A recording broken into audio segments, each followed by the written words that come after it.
네, 일주일 동안 잘 지내셨습니까? 약속한 대로 이번 주 영상을 통해서 같이 수업을 하도록 하겠습니다. 오늘 우리가 공부해야 될 내용은 김강채 교수님 책으로 보면 제7장에 해당하는 바로크 문화와 합리주의인데요. 저는 이걸 둘로 좀 나누어 보았습니다. 그래서 바로크 문화, 하나는 바로크 문화, 또 하나는 합리주의. 그래서 둘로 이렇게 나누었는데요. 그래서 바로크 문화를 먼저 하고 그 다음에 합리주의에 대한 내용을 하도록 하겠습니다. 바로크 문화는 절대주의와 또 뗄래야 뗄 수 없는 그런 관계에 있습니다. 그래서 절대주의가 무엇인가 하는 것을 우리가 조금 먼저 한번 잠깐 생각을 해 보아야 되는데요. 이 절대주의는 뭐냐면 왕권 신수설에 입각해서 왕이, 군주가 절대적인 주권을 가지고 나라를 강력하게 통치해야 된다라고 주장하는 그 이념이 절대주의입니다. 이런 사상들이 종교개혁 이후에 이제 유럽의 국가들에 등장하기 시작했는데요. 특히 로마 교회의 반동 종교개혁, 그러니까 종교개혁 이후에 로마 교회 안에서도 이제 개혁이 일어났는데 그것을 우리가 이제 반동 종교 개혁이다라고 이야기한다고 지난 시간에 이야기했었는데, 자, 그 반동 종교 개혁에서 아주 중요한 역할을 했던, 주도적인 역할을 했던 이 예수회라는 그 로마 교회의 그 수도사 단체가 그 종교 개혁 세력인 프로테스탄트들을 효과적으로 퇴치하기 위해서는 왕이 절대적인 그런 권력을 가지고 이들을 제거해야 된다라고 주장하면서 절대 군주의 그런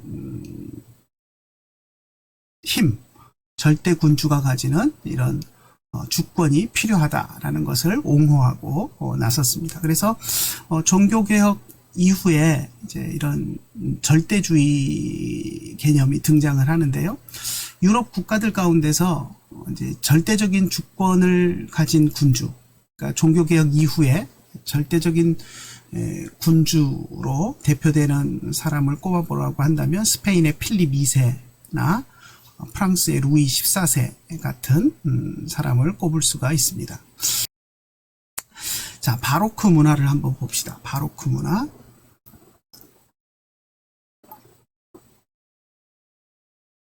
이 바로크라는 말은 원래는 서양 미술사에서 시대를 구분하는 그런 용어로 사용되는 말입니다.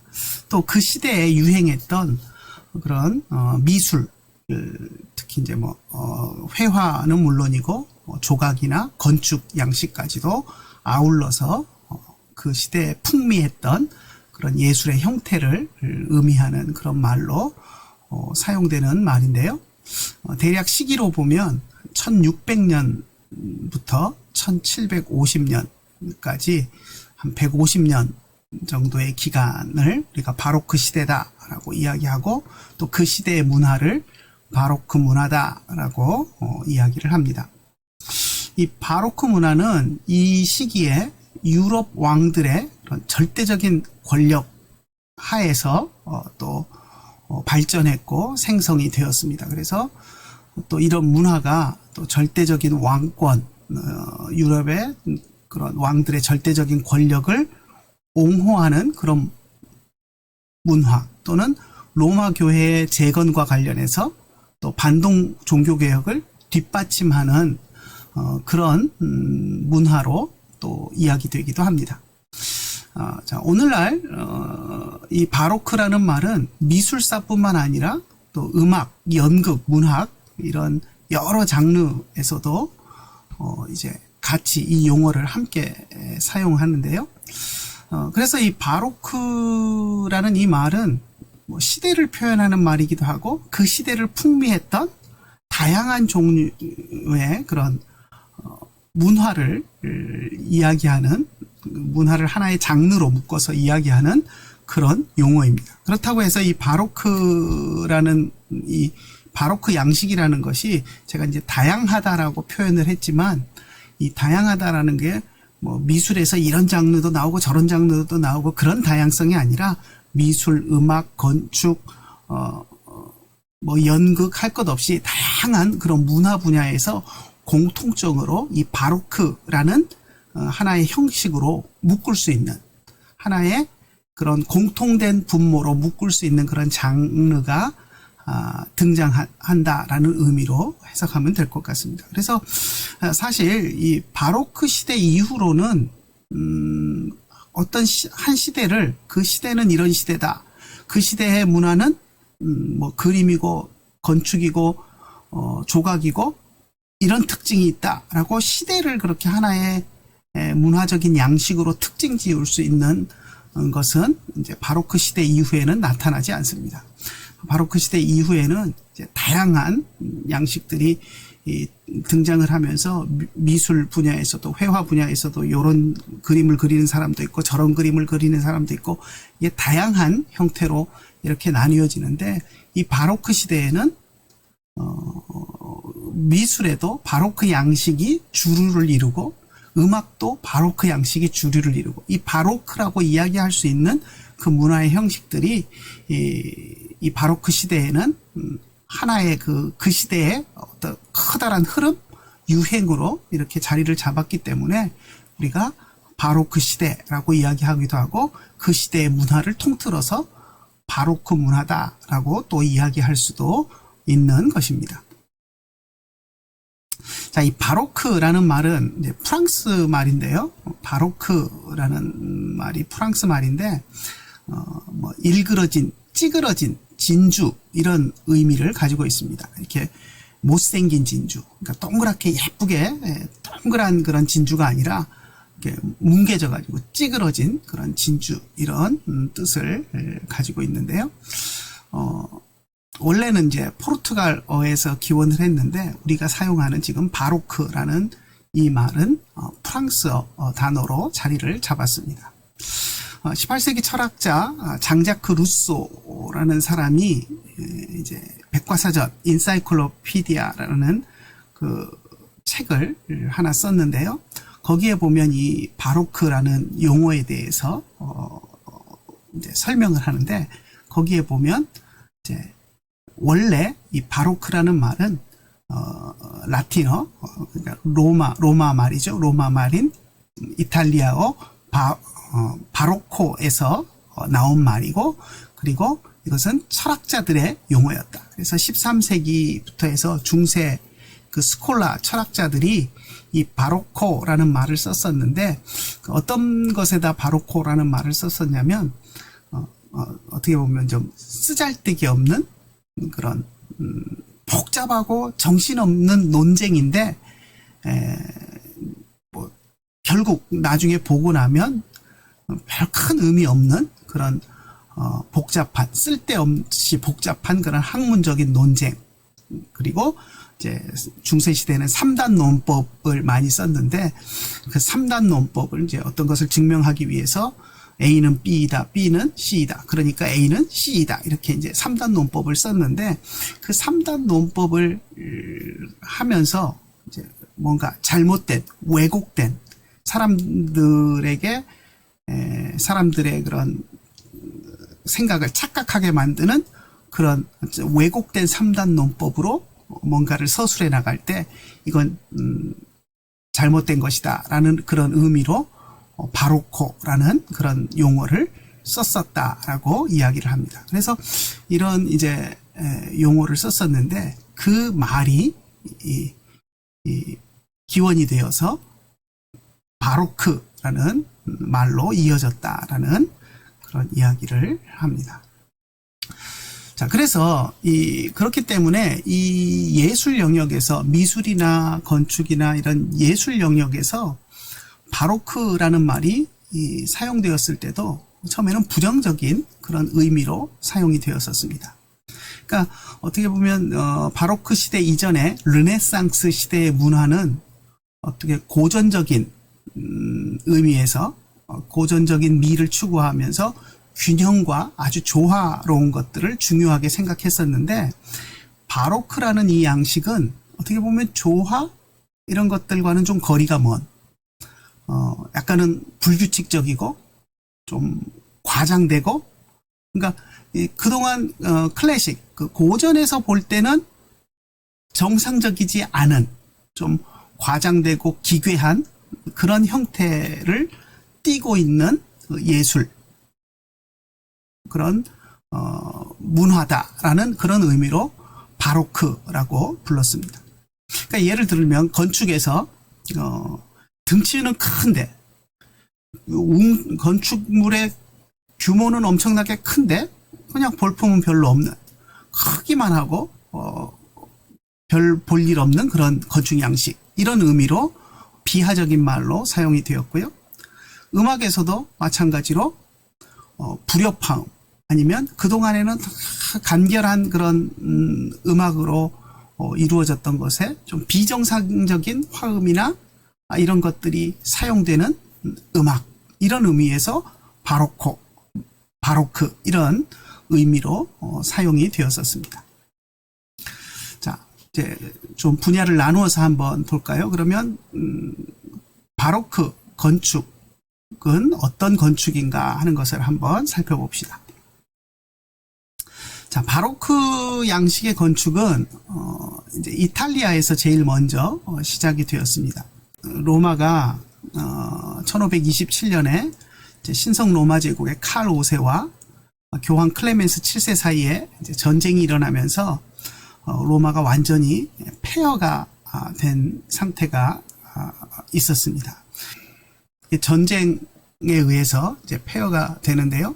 그 당시 이제 전쟁의 그런 내용들을 보면 칼 5세가 용병에 대한 급료를 제대로 지불하지 못하면서 용병들 사이에 이제 불만이 고조됐고, 그러면서 용병들 사이에 로마에는 비싼 것들이 많다, 그러니 우리가 로마로 진격해서 들어가자라고 해가지고 이제 로마로 진격해 들어가서 로마를 약탈하고 로마를 초토화시켰던 그런 이제 전쟁의 비하인드 스토리가 있는데요. 아무튼 1527년에 칼 5세와 교황 클레멘스 7세 사이에 그런 대립과 전쟁으로 인해서 로마 시가 완전히 폐허가 된 그런 상태였습니다. 그런데 그 이후에 이제 또 유럽은, 독일이나 이제 유럽은 30년 종교 전쟁을 겪고 혼란에 빠지는데요. 그런 상황 속에서 로마는 이제 몇몇 건축가들에 의해서, 비뇰라나 프르타 같은 이런 건축가들에 의해서 폐허가 된 로마를 새롭게 건설하자라는 그런 붐이 일어나면서 이제 새로운 건축이 로마 시를 새로 재건하기 이제 시작합니다. 그때 이제 오늘날 우리가 이제 관광 가면 보는 그 바티칸과 로마의 구시가지, 이런 것들이 이제 그때 재건이 돼서 오늘날까지 우리가 이제 가서 볼 수 있는 그런 기초가 만들어지는데요.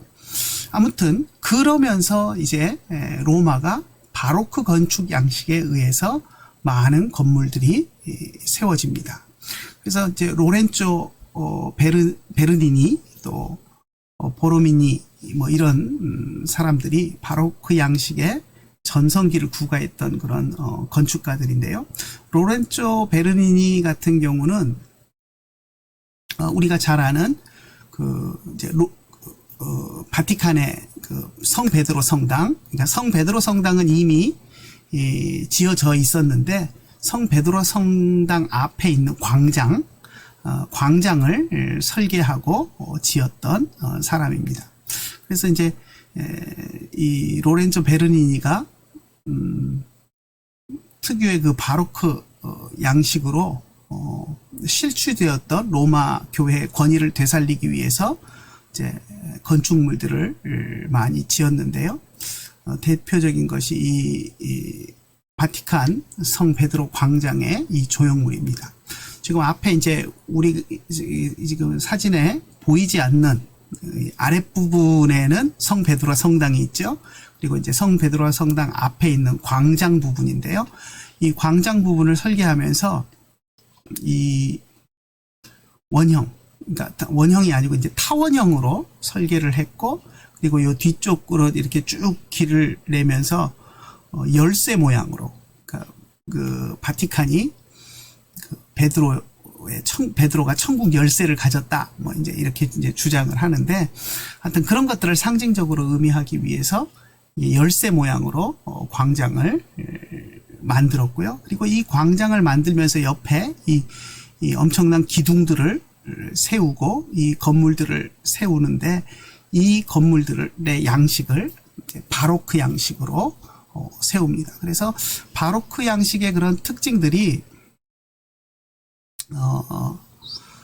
여기 보면 제가 간단하게 써놨는데, 바티칸의 성 베드로 성당 앞 광장은 타원과 같은 기하학적 도형들의 역동적인 축척과 거대한 기둥들의 숲을 이용해서 베르니니가 10년여에 걸쳐서 설계하고 완공한 것이다 라고 했는데, 그런 도형, 기하학적인 그런 도형들, 이런 것들을 잘 설계해서 역동적으로 움직이는 듯한, 아주 장엄하면서도 역동적인 그런 모습으로 설계를 해서 웅장한 그런 모습들을 드러내게 했습니다. 자, 그래서 물론 로마에 여러 다른 또 바로크 양식의 건축물들도 있겠지만, 이 대표적인 건축물이 바로크 양식의 건축물, 로마의 건축물로 우리가 볼 수 있는 것이 이 바티칸 베드로 성당 앞에 있는 이 광장 구조물로 보면 될 것 같습니다. 웅장하죠? 네. 자, 프랑스 한번 봅시다. 프랑스의 바로크 건축은 어떤 형태를 띠었는가 한번 봅시다. 프랑스의 바로크 건축은 17세기 루이 14세가 이제 절대 왕정을 구축하면서 이 루이 14세의 그런 권력을 기반으로 해서 프랑스의 바로크 건축은 이제 꽃을 피우게 됩니다. 30년 정교 전쟁도 끝났고, 그리고 이제 새로 출발한 부르봉 왕조의 루이 14세가 이제 태양왕이라고 불리우면서 이제 절대적인 힘을 가진 그런 군주로 등장을 하는데요. 그리고 이제 이 루이 14세가 그 힘을 이용해서 베르사유 궁전을 짓습니다. 아주 엄청난 베르사유 궁전을 짓는데요. 한번 보실까요? 이게 이제 엄청난 규모의 베르사유 궁전의 전경인데요. 정말 바로크 양식의, 프랑스 바로크 양식의 최고봉이다라고 이야기할 수 있는 그런 건축 모습입니다. 베르사유 궁전을 지었습니다. 아주 웅장하고 화려한 그런 건축물의 대명사다라고 우리가 이야기할 수 있는데요. 이 외에도 많은 교회 건축물들은 물론이고 일반 건축물들까지 이제 왕실의 지원을 받아서 바로크 양식으로 세워집니다. 그래서 이 프랑스의 바로크는 궁정 바로크다라고 부르기도 합니다. 왜냐하면 궁의 재정적인 지원을 받아서 모든 그런 건축물들이 세워졌고 했기 때문에 궁정 바로크다, 뭐 이렇게 이제 불리기도 합니다. 자, 프랑스의 궁정의 지원을 받아서 절대 왕정의 그런 강한 이미지가 투영된 그런 예술 사조가 프랑스에서 만들어진 것, 그것이 궁중 바로크 양식이고요. 왕궁의 지원을 받으면서 또 궁정 바로크는 아주 웅장하고 또 무거운 분위기, 금박을 박아서 여기는 아주 화려함이 돋보이지만 원래 이제 이 바로크 예술의 전반적인 특징은 웅장하고 무겁고 장엄하고 어떻게 보면 좀 어두운 그런 분위기가 바로크 양식의 특징입니다. 요 궁전만 보고 이게 뭐 어두워 화려한데 뭐 이렇게 이제 생각하시면 안 됩니다. 자, 그래서 이제 전반적인 그 궁은 또 금박으로 해서 화려하게 했지만 그런 바로크 양식의 전반적인 특징은 웅장하고 좀 어두운 그런 면이 있다라는 것을 생각했으면 좋겠습니다. 자, 루이 14세가 이제 이렇게 베르사유 궁전을 지으면서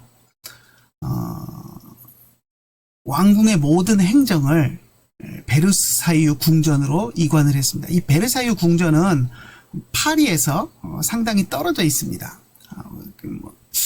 제 기억으로 기차 타고 1시간 정도 갔던 것 같은데 하여튼 파리의 상당히 외곽에 지어져 있습니다. 그래서 이제 이 궁전을 짓고 모든 왕궁의 행정을 베르사유 궁전으로 이관하면서 수많은 귀족들을 강제로 베르사유 인근으로 이주를 시켰었습니다. 그래서 강한 왕권을 가지고 베르사유 궁전을 중심으로 지방 귀족들까지 다 이주를 시켜서 베르사유 궁전 근처에 머물게 하면서 그들을 통제하고 이렇게 이제 억압하고 그들의 자유가 이제 귀족들의 자유가 많이 제한이 되었었는데요. 그러니까 베르사유 궁전의 근처에 살아야 한다는 그 제약이 있으니까 사실 그 귀족들이 돈이 있어도 베르사유 궁전 옆에 이제 살면서 그렇게 자기들이 원하는 만큼 그런 화려한 집들을 넓게 또 집을 짓고 살지 못했었습니다. 그런데 이제 루이 14세가 죽고 나서 귀족들이 이제 베르사유를 벗어나서 자신만의 넓은 공간에 그런 집들을 호화로운 집들을 건축하고 그 안에 이제 장식들을 자유롭게 꾸미면서 살게 됩니다. 그러면서 이제 새롭게 등장한 양식 가운데 하나가 이제 로코코 양식이라는 그런 장르가 하나 등장을 하는데요. 바로크가 크고 웅장하고 무겁고 좀 어둡고 이런 것과는 다르게 이 로코코 양식은 아주 많은 곡선을 사용하고 또 밝은 색을 선호하고 또 유리 같은 그런 반짝이는 재료들을 사용하여서 아주 화려한 것들을 추구했던 그런 양식입니다. 그래서 바로크 이후에 이런 로코코 양식이 등장을 하는데요. 이 로코코 양식은 바로크가 지나가고 로코코 양식이 등장했다 이렇게 볼 수는 없고요.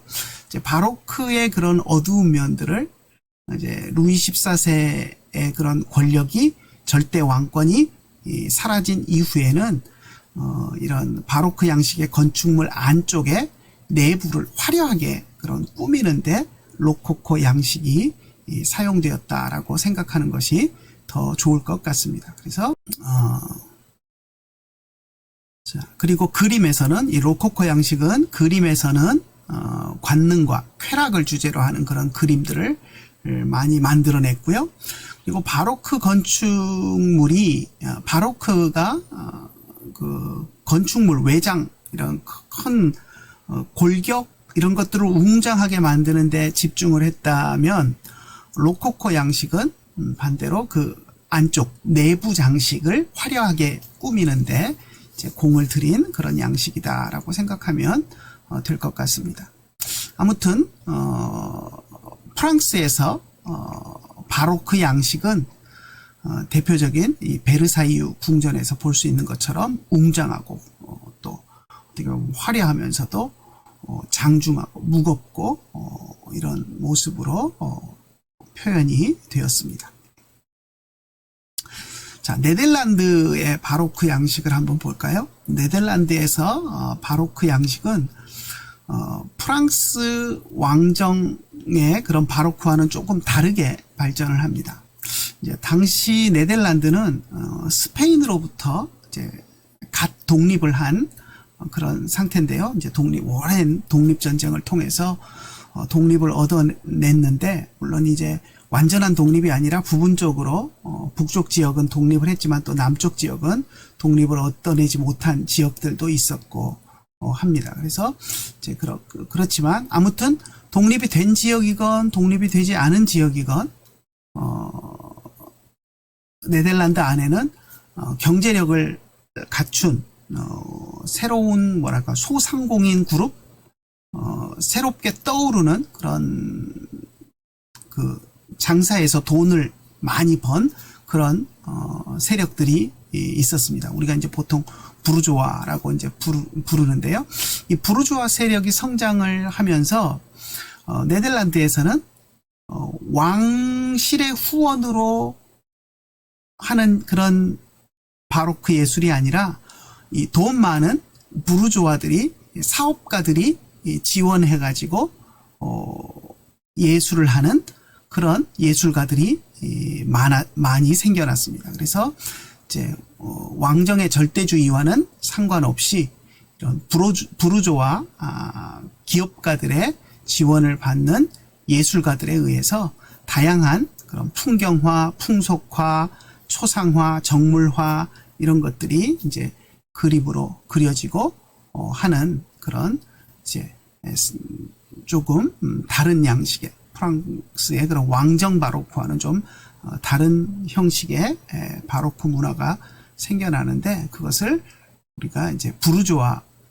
바로크 뭐 이렇게 구분해서 부르기도 합니다. 그래서 네덜란드에서는 왕정 바로크하고는 좀 다르게 바로크 양식이 생겨났다라는 것을 우리가 볼 수 있습니다.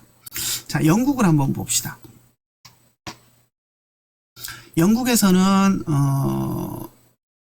찰스 2세가 왕정을 복구한 이후에 그러니까 앞에서 이제 영국의 그 의회와 찰스 1세가 이제 싸우면서 찰스 1세가 의회군에 의해서 왕의 위에서 쫓겨나고 처형을 당하고 하는 모습도 봤고 그 이후에 다시 찰스 2세에 의해서 왕정이 복구되는 그런 모습들을 보았는데 찰스 2세가 왕정을 복구한 그 시점에 이제 바로크 양식 건축이 영국에서 생겨나기 시작합니다. 그래서 이제 1666년에 런던이 대화재로 인해서 많은 건물들이 소실이 되는데요.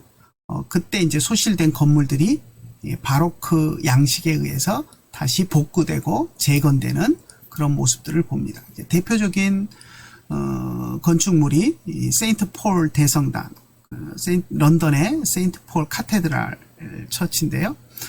이 모습이 세인트 폴 교회의 모습입니다. 이게 이제 영국의 바로크 양식의 대표되는 그런 건축물입니다. 그래서 역시 영국에서도 바로크 양식은 웅장하고 무겁고 장중하고 아주 막 고딕 양식처럼 화려하지는 않지만 아무튼 장엄한 그런 분위기의 이런 건축물이 바로크 양식으로 세워지는 모습을 볼 수 있습니다. 자, 미술 한번 볼까요? 아까 앞에 우리가 건축물 보면서 네덜란드의 건축물을 제가 보여드리고 이제 네덜란드가 부르주아 바로크라고 하면서 이 풍경화, 풍속화, 초상화, 정물화 이렇게 이제 그 그림에 대한 이야기를 했었는데 그거는 제가 조금 수정을 해야 될 것 같습니다. 아무튼 네덜란드도 여기서 건축을 이야기했으니까 건축으로 제가 좀 바꿔서 수정을 해야 될 것 같고 아무튼 보시고요. 자, 바로크 미술을 봅시다. 바로크 미술. 자, 르네상스 이제 미술의 특징. 바로크 건축은 웅장하고 무겁고 장중하고 이런 특징이 있었는데 자, 그럼 바로크 미술 회화에는 어떤 특징이 있었는가 한번 보겠습니다. 자, 르네상스 시대에는 명확한 윤곽으로 사물을 표현을 했습니다. 이제 선을 통해서 명확한 윤곽을 그리고 그것으로 이제 사물을 표현을 했는데 바로크 미술에서는 사물들 간의 경계선이 허물어집니다. 그래서 이제 선을 그어서 표현하는 것이 아니라 이제 명암을 통해서 그 선을 나타낸다거나 하는, 그래서 사물들 간의 선의 경계선에 연연하지 않고 이제 전체가, 그림 전체가 이제 상호작용하는 색깔과 빛과 어둠의 대비, 명암에 의한 대비, 또 사물의 입체감, 역동성, 이런 것들을 이제 전체적으로 드러냄으로써 감성적으로 자극을 주는 그런 형태의 그림을 만들어냈습니다. 그래서 이제 대표적인 화가 바로크 미술의 화가다라고 하면 네덜란드의 렘블란트, 우리가 잘 아는 렘블란트를 꼽을 수 있는데요. 렘블란트는 바로크 미술의 그런 대표적인 화가입니다. 그뿐만 아니라 우리에게 이제 잘 알려진 이유가 바로크 화가였기 때문에 알려진 것이 아니라 그의 작품의 특성이, 그가 이제 크리스찬이었고 칼빈주의 신앙을 가진 사람이었고, 그러면서 작품의 많은 부분, 이제 보통 작품의 3분의 1이라고 이야기하는데요. 3분의 1 이상의 그런 작품들을, 그림 작품의 그 소재를 성경 속에서 찾아와 가지고 그리는 그런 모습들을 보여줍니다. 그래서 우리에게 이제 어떻게 보면 좀 우리 크리스찬들에게 더 친숙한 작가인데요. 여기도 보면 이게 이제 렘브란트가 그린 갈릴리 호수의 폭풍과 그리스도라는 작품인데, 예수님이 풍랑 가운데 주무시고 그 풍랑 속에서 제자들이 이제 혼동하는 그런 그림을 아주 역동적으로, 정말 막 파도가 배를 삼킬 것 같은 그런 것이 느껴지는 그런 감성적인 그런 그림을 그렸습니다. 그래서 이제 그런 것이 있고요. 또 하나 이제 제가 여기다 가져오지는 않았지만 여러분이 아마 많이 보셨을 것입니다. 렘브란트의 그림 중에 또 하나 이제 유명한 것이 그 돌아온 탕자가 무릎 꿇고 있고 아버지가 이렇게 탕자를 안아주고 있는 그런 그림이 있는데, 그런 그림도 그렇고 성경을 소재로 한 그런 작품들이 많이 있습니다.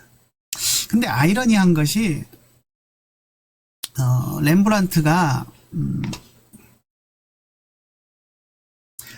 칼빈주의 개혁교회에 속한 칼빈주의 신앙을 가진 사람이었는데, 칼빈주의 개혁교회는 교회 건물 안에 성화를 그려 넣는 것, 그 성화를 그려서 장식하는 것, 이런 것을 아주 극도로 싫어했습니다. 그리고 그것을 금지했습니다. 그래서 사실 그림을, 성화에 대한 그런 생각들이 있고 그림을 많이 그렸지만, 또 교회 안에서 자신의 그런 능력들을 인정받는다거나 교회 안에서 그렇게 활용하는 그런 일들을 하지 못해서 사실 그의 작품이 많은 제약을 받을 수밖에 없었습니다. 아마 교회가 그의 그림을 장려하고 그런 그림을 통해서 교회 안에서 어떤 유익을 찾고 하는 형태가 되었다면 아마 렘브란트가 더 많은 성경과 관련된 그런 작품들을 남겼을 텐데, 칼빈주의 교회는 성화를 만들거나 그것을 이제 교회 안에 걸거나 하는 것들을 극도로 꺼려했고 금했기 때문에 어떻게 보면 신앙인으로서 그런 작품 활동에 오히려 제약이 되는 그런 아이러니한 그런 상황이 되기도 했습니다. 사실 이게 이제 오늘날 우리가 이제 미술이나 예술 활동 이런 것들을 생각해 본다면 그것이 그림을 그린다는 것이 뭐 우상숭배가 될 가능성 거의 없는데, 그 당시에는 이제 로마 교회가 하도 많은 그림을, 성화들을 교회 안에 걸어두고 사람들이 그 앞에서 절하고 향 피우고 숭배하고 하는 이런 일들이 많이 있었기 때문에 이제 종교개혁 이후에 뭐 루터란도 마찬가지고 칼빈주의 교회 안에서 그런 것들을 많이 제약을 했기 때문에 미술 활동을 하는 크리스찬들의 입장에서는 조금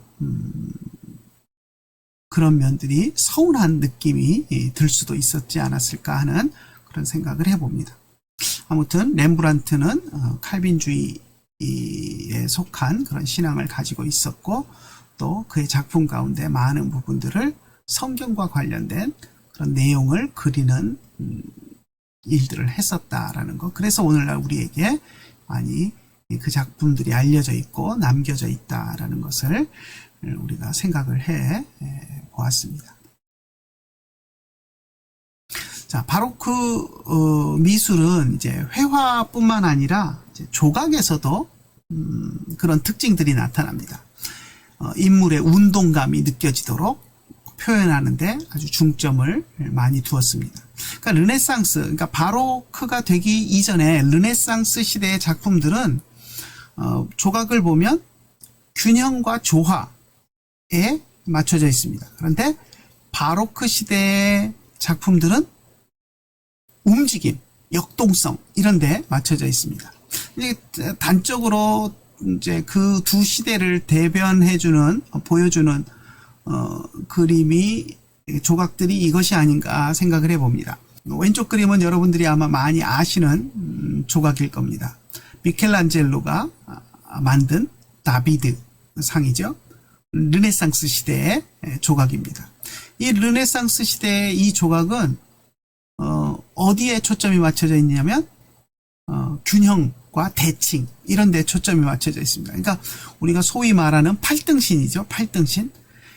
어쩌면 저렇게 아름다운 몸매, 비례가 정확하게 맞는 뭐 팔이 좀 짧다거나 다리가 짧다거나 뭐 한 것이 아니라 누가 봐도 와 정말 다리 길이도 정말 적당하고 몸의 그 균형도 적당하고 비율이 너무 잘 맞았다라고 이야기할 만큼 그렇게 균형과 조화를 이루는 그러한 그림입니다. 그런데 움직임 면에서 볼 때는 아주 뭐랄까 정적이죠. 정적인 그런 모습을 가지고 있습니다. 그런데 반대로 바로크 시대에 베르니니가 만든 옆에 있는 오른쪽에 있는 이 다비드상은 그런 비율이나 아름다운 대칭, 균형 이런 면에서는 미켈란젤로의 그 다비드상보다 수준이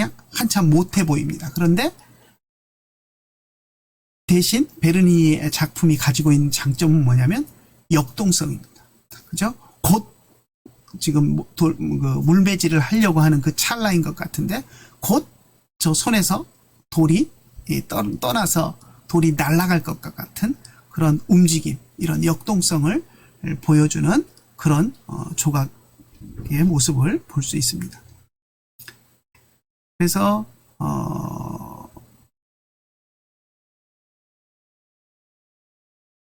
르네상스 시대에는 균형과 조화에 초점이 맞춰졌다라고 한다면 바로크 시대에는 움직임과 역동성에 초점을 맞춰서 조각 작품들이 만들어졌다라는 것을 우리가 알 수 있습니다. 예, 바로크의 문학을 한번 볼까요? 바로크의 문학. 바로크 문학 역시도 비슷한 관점에서 우리가 생각할 수 있습니다. 바로크 문학도 안정감보다는 역동적인 움직임을 표현합니다. 그러니까 이전의 문학이 정적인 어떤 상념, 추상적인 개념 이런 것들을 표현을 했다면 바로크 시대의 문학은 자극적이고 감각적인 그런 표현들을 많이 사용했습니다. 그리고 기발한 비유, 이전에 사용하지 않았던 정말 기발한 비유, 또 과도해 보이는 그런 과장 이런 것들을 사용해서 르네상스 시대에는 보기 힘든 그런 파격적인 그런 문장들을 많이 사용을 했습니다. 대표적인 작품으로 하나만 예를 들어본다면 세르반테스의 돈키호테, 같은 작품이죠. 돈키호테를 보면 오늘날 우리가 보면 그 시대의 판타지 소설이다라고 할 수 있을 만큼 어떻게 보면 돈키호테가 정신병자처럼 보일 만큼 그런 아주 기발한 상상을 통해서 이전에 없던 그런 어떤 판타지적인, 오늘날 우리가 이제 읽으면 이걸 무슨 판타지라고 할까라고 이야기하지만 그 시대 사람들이 이 세르반테스의 돈키호테를 읽는다면 기존에는 볼 수 없었던 새로운 장르다 하고 느낄 수 있는 그런 판타지적인 요소들이 많이 들어있는 것들을 보게 될 것입니다. 그래서 문학에서도 바로크 문학은 그런 안정감이나 정적인 그런 표현보다는 역동적인 움직임, 과장, 이런 과격한 것들을 표현해냈다는 것을 우리가 좀 생각해 보면 좋을 것 같습니다. 자, 음악 한번 볼까요? 음악. 바로크 음악. 자, 바로크 음악은 르네상스 음악의 뒤를 잇습니다. 우리가 이야기하는 고전 음악이라는 것이 오늘날 우리가 듣는 클래식 이런 이제 음악이다라고 이야기하는 것이 보통 이제 바로크 음악부터 시작이 됩니다. 그래서 고전 음악 그러면 이제 대표적인 것들이 바로크 음악인데요. 자, 바로크 음악이 시작되기 전에 르네상스 시대의 음악은 교회에서 사용되는 성가, 그러니까 성악곡들이 주류를 이루었습니다.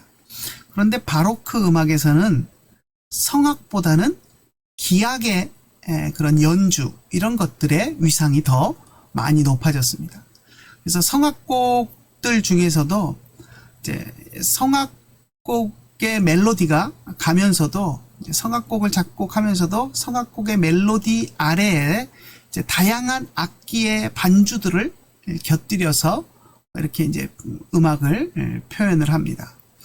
그래서 그것에 따라서 이제 단순한 화성 체계가 필요해졌다라는 말이 뭐냐면, 이제 성악곡 메인 멜로디만이 이렇게 되면 복잡한 화성은 필요가 없습니다. 화음이 이렇게 막 복잡할 필요가 없는데, 반주가, 여러 악기들의 반주가 들어가게 되면 베이스도 깔아주고 이러다 보면 이제 메인 성악의 음역보다 훨씬 낮은 음역에서 이제 베이스가 이렇게 깔아주게 되면 보컬과 베이스 악기가 가는 그 차이에서 나오는 그런 화음이 복잡해져 버리면 불협화음이 일어납니다. 그래서 이것을 이제 단순한 화성 체계를 사용할 그런 필요가 생겨나게 되었습니다. 그 이전까지는 사실 이제 아주 복잡한 그런 화성 체계를 가지고 있었거든요.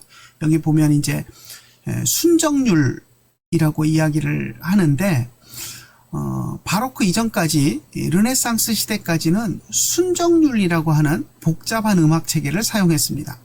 이게 이제 사실 설명하기 어렵고, 저도 음악을 전공한 사람이 아니라서 100% 이렇게 이해가 되지는 않는데요. 이게 이제 여러분들이 음력을 생각해 보면, 음의 그런 원리를 생각해 보면, 이제 기타를 치시는 분들 같은 경우는 기타 줄을 맞출 때 이제 1번부터 6번까지 줄을 맞추는데, 줄이 안 맞으면 불협화음이 나지 않습니까? 근데 이제 이걸 조여서 서로 음은 다르지만 탱퉁 하고 이제 1번 줄, 2번 줄 이렇게 칠 때 서로 음은 다르지만 정확하게 그게 이제 튜닝이 되면 음이 다르지만 드르릉 쳤을 때 그런 화음이 잘 맞아서 조화가 일어나는 것을 우리가 봅니다. 그런데 이제 그것처럼 순정률이라는 이 음악 체계는 그것을 이제 기타 줄을 이렇게 당겨 가지고 음을 조정하는 것처럼 이제 그 음을 조정하는 그 원리를 우리가 이제 생각을 해보면 순정률이라는 이 음악 체계는 각각의 음의 그 음계를 이제 각각의 음계를 정수비를 가지고 이렇게 만들었습니다. 그러니까 한 옥타브가 이제 우리가 이야기하면 우리는 도레미파솔라시도 7개라고 생각을 하는데, 여러분들 피아노 건반을 보시면 흰 건반 7개, 그리고 그 사이사이에 검은 건반이 5개가 들어가서 전체 12개의 음정을 누르게 되어 있습니다. 그게 이제 한 옥타브인데요. 그 한 옥타브의 음들을 서로 이렇게 이제 조화를 이루게 하기 위해서 순정률을 쓰던 옛날 클래식 그 르네상스 시대까지의 음악들은 이것을 이제 정수비, 각 음을 정수 비율로 해가지고, 이게 참 설명하기 어려운데 정수 비율로 해가지고 음계를 맞췄습니다. 그러다 보니까 이제 높은 음과 또 낮은 음과 이게 이제 음역 차이가 많이 나면 서로 이 비율이 잘 안 맞아가지고 불협화음이 나는 경우들이 생겨나게 됩니다. 그런데다가 이제 반음, 조바꿈을 하게 된다거나 이런 일들이 일어나면 음정 체계가 잘 맞지 않아서 불협화음이 일어나는 일들이 많았습니다. 그래서 그 화음을 불협화음이 나오지 않도록 그걸 맞춰주려면 상당히 복잡한 그런 과정을 거쳐야 했고, 그래서 어떤 악기들은 심지어는 피아노를 2대를 놓고 이제 조바꿈이 생겨나는 경우는 이 피아노만 가지고 연주가 음역이 이제 달라지면 안 되니까 악기를 2대를 놓고선 이거 치다가 조바꿈이 되면 이쪽 걸로 옮겨가서 치고 하는 그런 식으로까지 해서 이제 복잡하게 이 불협화음 되는 것을 막기 위해서 그런 일들이 있었다라고 이야기를 합니다. 그런데 이제 그 순정률을 없애고 이제 평균율이라는, 그러니까 이 한 옥타브 12음계를 비율이 아니라 정확하게, 그러니까 정수 비율로 이렇게 해서 음역을 정한 것이 아니라 정확하게 12등분해서 균등하게, 정수 비율이 깨지더라도 그것을 균등하게 나누어 가지고 일정한 음정 체계를 만드는 것이 오늘날의 평균율이라고 부르는 것입니다. 그래서 이제 이것은 뭐 높은 옥타브에서 낮은 옥타브로 내려가거나 해도 이것이 이제 음역들이 깨지지 않는 그런 화음이 깨지지 않는 그런 현상들이 일어나서 일정한 화음을 유지하는 데 아주 유리한 그런 그런 음계입니다. 그래서 그것을 이제 우리가 잘 아는 요한 세바스찬 바하가 그것을 이제 고안을 해서 그것을 이제 시행을 하게 만든 사람이고요. 그래서 우리가 바하를 음악의 아버지다 뭐 이렇게 부르는 것 같습니다.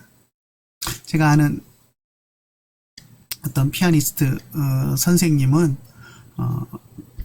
이것을 이야기하면서 우리 이제 중고등학교 때 학창 시절에 음악의 아버지는 바하, 음악의 어머니는 핸델, 뭐 이렇게 이제 우리가 애워서 시험 보고 했었는데, 그러한 것들에 대해서 이거는 완전히 시험 보기 위한 것이지, 음악의 아버지가 바하라거나 음악의 어머니가 핸델이라는 것은 한국 외에 다른, 이분이 이제 러시아에서 공부하신 분인데, 다른 곳에서는 들어본 일도 없다. 그리고 구글을 검색해봐도, 인터넷에서 그걸 찾으려고 영어로 검색해봐도 한국 사람들 외에 어느 나라 사람들도 음악의 아버지를 바하라고 이야기하고 음악의 어머니를 핸델이라고 하는 사람은 없더라 하는 그런 이야기를 하시는 분도 있는 것을 보았습니다. 아무튼 그것은 왜 우리가 이제 한국만 그렇게 이야기하게 되었는지는 모르겠지만, 아마도 옛날에 이제 음악을 가르쳤던 사람 중에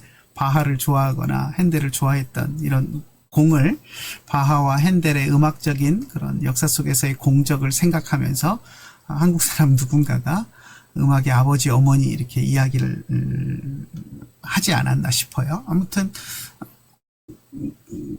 다른 나라 사람들은 이야기하지 않는다고 할지라도 바하의 이런 업적만을 가지고도 충분히 음악의 아버지다라고 이야기할 수 있을 만큼 오늘날 현대 음악을 어떻게 보면 현대 음악의 음계 체계를 완성한 그런 사람이 이 바하라는 것을 우리가 한번 생각을 해 보았으면 좋겠습니다. 자, 그래서 뭐 조바꿈을 하더라도 다양하게 자유로운 그런 화성들을 만들어낼 수 있는 그런 음정 체계가 만들어짐으로써 예전에는 이게 조금만 화성을 다양하게 쓰려 그러면 서로 불협화음이 나가지고 작곡을 해도 제대로 음악이 이루어지지 않았는데 이제는 더 다양한 화음들을 사용해서 미묘한 그런 표현들까지도 해낼 수 있고 역동적이고 세밀한 그런 감정 표현을 할 수 있게 되었다는 것입니다. 그래서 오늘날 음악 속에서 막 장조로 갔다 단조로 갔다가 중간에 한 마디 몇 마디 연주하다가 막 장조가 바뀌고 하는 것들이 그렇게 작곡을 해놔도 악기가 불협화음이 일어나지 않고 잘 연주될 수 있도록 되어진 것이 바로 이 음정 체계를 사용한 이유다라는 것을 우리가 알 수 있습니다. 그러니까 르네상스 시대의 음악은 어떻게 보면 좀 단조로웠죠. 하나의 C 장조로 시작했다 그러면 그냥 그 장조를 벗어나지 못하고 그 안에서 그냥 쭉 연주되는 그런 형태였다면 이제 바로크 시대의 음악은 다양하게 갑자기 이렇게 평소에 사용하지 않던 이상한 그런 화음의 조화들 이런 것들을 사용하면서 그것이 불협화음이 아니라 이제 평소에 잘 사용하지 않는 그런 화성들을 변화 있게 사용하면서 그때그때 미묘한 감정들이나 음악가가 표현하고 싶은 것들을 그렇게 표현할 수 있고 그것에 따라서 또 악기들도 모든 것들을 잘 연주해 줄 수 있음으로써 더 풍성하게 세밀한 표현들이 가능해지게 되었다는 것입니다. 자, 바로크 시대 음악에 대해서 이야기하면서 이제 제가 하나 재밌게 보았던 것 중에 하나가 이제 처음 봤던 용어인데요. 통주저음이라는 것이 있었습니다. 이제 아까 이야기했던 것처럼 그 성악곡 위에 성악의 멜로디가 지나가는데 그 밑에서 이제 악기의 음들을 깔아주는 그러한 이제 작곡들이 있는데 바로크 시대의 음악적인 특징 중에 하나가 이 성악부 외 밑에 베이스 저음 아주 저음의 베이스 반주가 기악 반주가 제대로는 비올라나 이런 악기가 될 수도 있고요. 더 큰 그 첼로나 컨트라베이스나 하는 그런 악기들이 이제 밑에 저음을 퉁퉁 이제 쳐주면서 반주가 들어가는 그런 특징이 있다고 하는데요. 그래서 그것을 이태리어로 이제 바소 컨티뉴오, 바소는 저음이라는 베이스, 저음이라는 의미고요. 컨티뉴어는 계속된다 이런 의미로 썼는데 그래서 한자어로는 저는 처음 봤는데 통주 저음이라 그러더라고요. 저음이 계속해서 이제 들어간다, 계속해서 연주된다 하는 의미로 저런 표현을 쓰는 것 같습니다. 근데 이런 특징 때문에 이제 바로크 시대의 음악을 통주 저음의 시대 이렇게 부른다라고 하기도 하는데 저는 통주 저음이라는 말은 이번에 이제 요거 작성하면서 이제 처음 보게 돼서 신기해서 제가 가져다 넣어봤습니다. 그리고 이태리어로는 바소 컨티누오, 그래서 베이스가 계속 들어간다라는 그런 의미로 이렇게 쓰고 있습니다.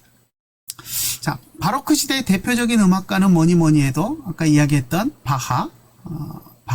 이제 바흐라고 이야기하죠. 독일 사람이기 때문에 이제 그 독일어식으로 바흐 이렇게 이제 많이 부르는데, 어떤 바흐 그리고 핸델이 바로크 시대에 가장 유명한 그런 음악가들입니다. 바흐는 뭐 이제 그 음악사 속에서 아까 그 평균율을 만든 그런 업적도 크지만 또 수많은 곡들을 남겼죠. 그리고 두 사람 다 이제 기독교인으로서 또 많은 음악적인 그런 교회 음악에 또 공을 남겼는데요. 바흐는 우리에게 유명한 것, 요한 순환곡, 마태 순환곡 이런 것들이 우리에게 알려져 있고, 핸델 같은 경우는 뭐 모르는 사람이 없죠. 핸델의 오라토리오 메시아, 그러니까 이제 또 교회 성가대 같은 데서도 좀 대작이어서 감히 잘 손대지는 못하지만 그래도 한 번씩 이렇게 부르기도 하고 하는 그런 곡으로서 우리가 많이 듣는 그런 곡들입니다. 그래서 바로크에 대한 것들을 우리가 한번 보았습니다. 자, 여기까지 하고 잠시 쉬고 그 다음 영상에서 합리주의에 대한 것들을 한번 보고 수업 마치도록 하겠습니다.